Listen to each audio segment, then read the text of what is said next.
You end up getting released at 25 years old. Mm-hmm. And you had been in prison since 14.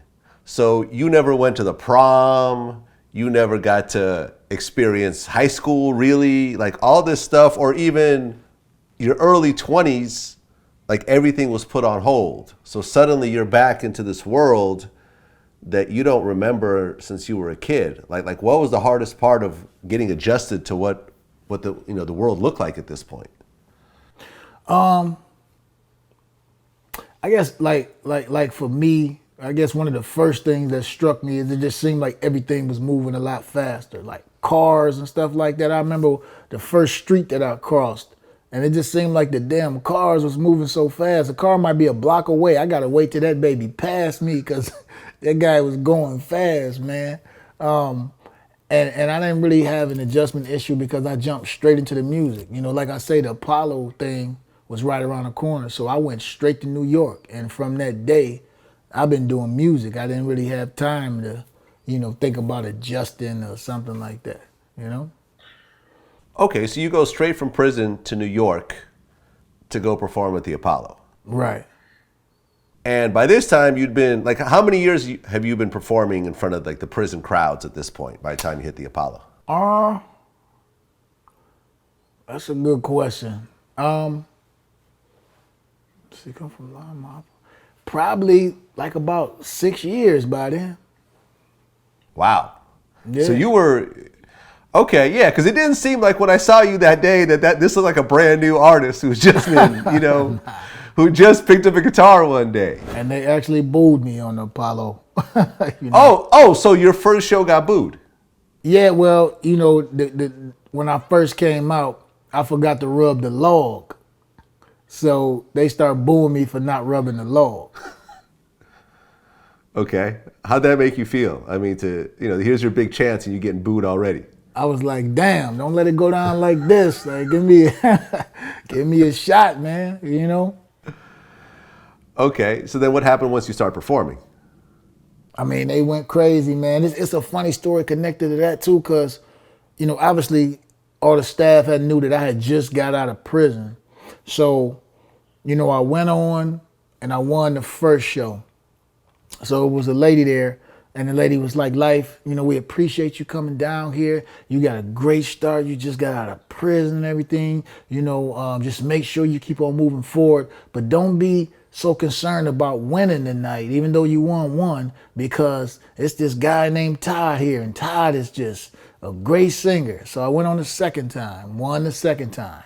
So come off stage, same lady, it's like, Lyfe, you got 2 wins under your belt. You got stories to tell your kids and grandchildren now, but don't worry about winning this next one because it's this violin player here and he is just crazy. So this went on 2 more times.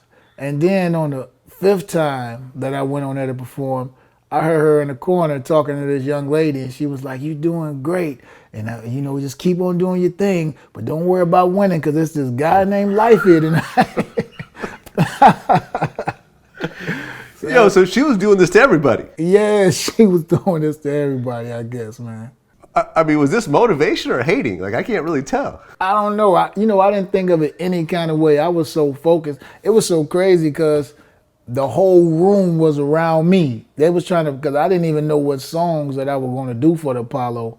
So, cats was coming around and I was like, they're like, do this song. No, you should do this song right here. And so,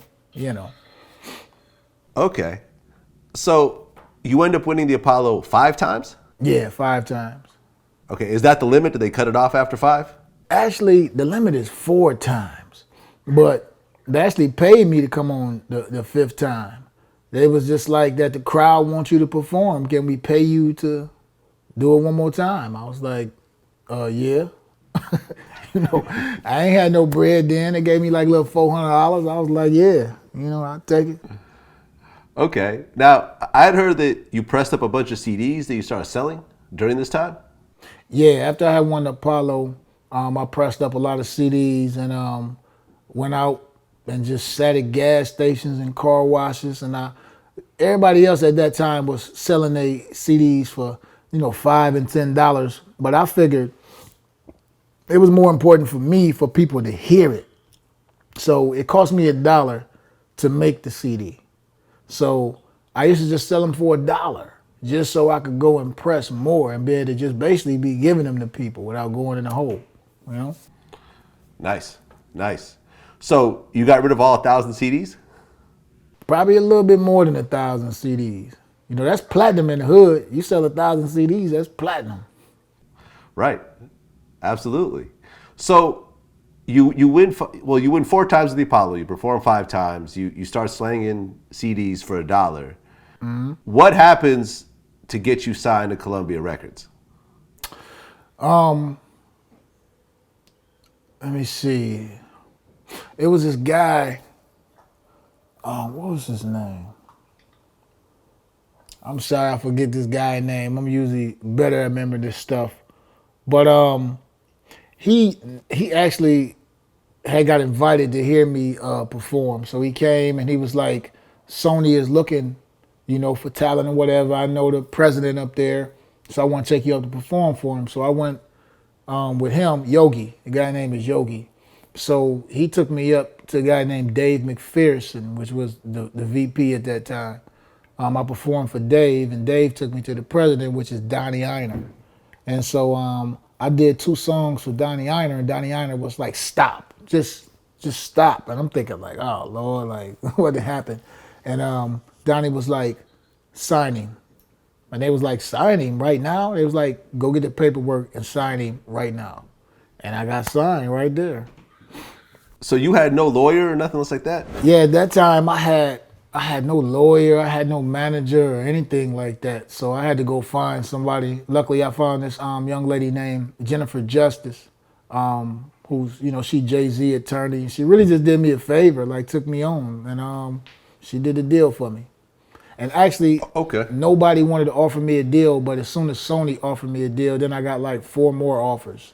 So, you know, she did it all. Okay. Can you talk about how big that first deal was? You talking about other than Sony who offered me a deal? Yeah, I mean, or like what was the biggest deal you got offered during this time? Irv Gotti offered me $1 million and 200,000 up front and $1 million deal. Sony offered me 150,000 and $1 million deal, but I wind up going with Sony. There's another funny story, because Irv, that's when he had Ashanti and he had Lloyd demo. So he played me Lloyd demo and was like, either I'm gonna sign you or I'm gonna sign Lloyd, right? So he was like, Lyfe, like we can do this. Like he went on this whole spiel, whatever. So I was gonna sign with him because he was giving me more money, and he was, you know, kind of like a hood dude. So I felt a little more comfortable than with Sony. So I was ready to sign. I told him like, yo, let's do the deal, send the paperwork. And then while we was walking out the door, Irv said, I never forget, Irv said, he said, see Lyfe, I'm glad you coming with me because you understand we're going to get rid of all this music you got, which is the music I did on the Apollo, and we're going to give him some dummy music at first. And I stopped at the door and I was like, some dummy music? He was like, yeah, you know, you got to give him some idiot music first. Like you can't hit him with all this deep stuff. I was like, that's what we're going to do, huh? He said, yeah. And I went and called Sony and said, let's do the deal, man. And that's what happened, man. And he wound up signing Lloyd. Well, I mean, you can't take away how dope of a producer Irv Gotti is. I mean, this guy got hits on top of hits. Absolutely.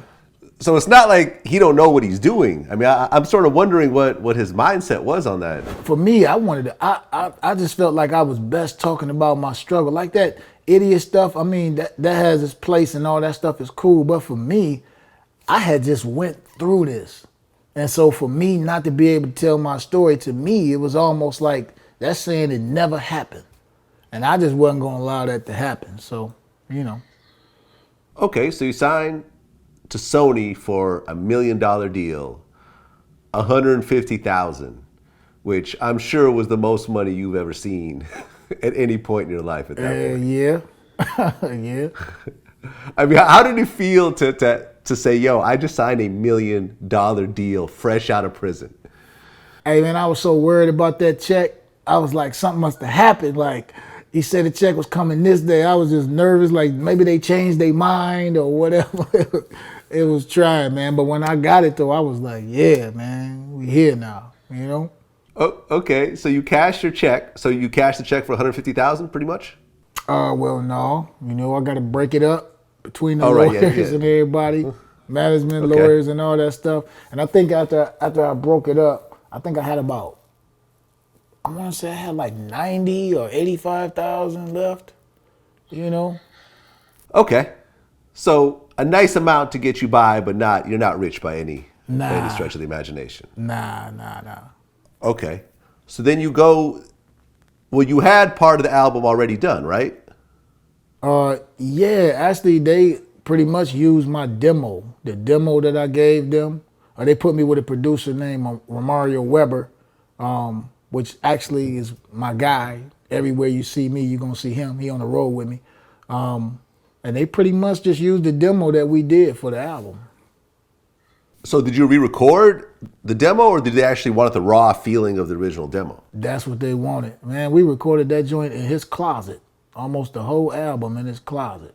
And then Rich Keller in New York, he mixed it. Okay. And the name of the album is actually your prison number. Yeah. It's 268 192. Yeah, and the guitar that I wrote everything on, it got 268 192 on the back sitting right here. You know? Oh, really? Can you grab it real quick? Yeah, this Nicole right here. You see that? Can Nicole. you see that? 268 192, scratched in from the prison guards. Wait, so this was the actual prison guitar right here? This joint right here, and this string been broke off the guitar. I can't even tell you how long it's been broke. That's how I wrote it, you know? All of that.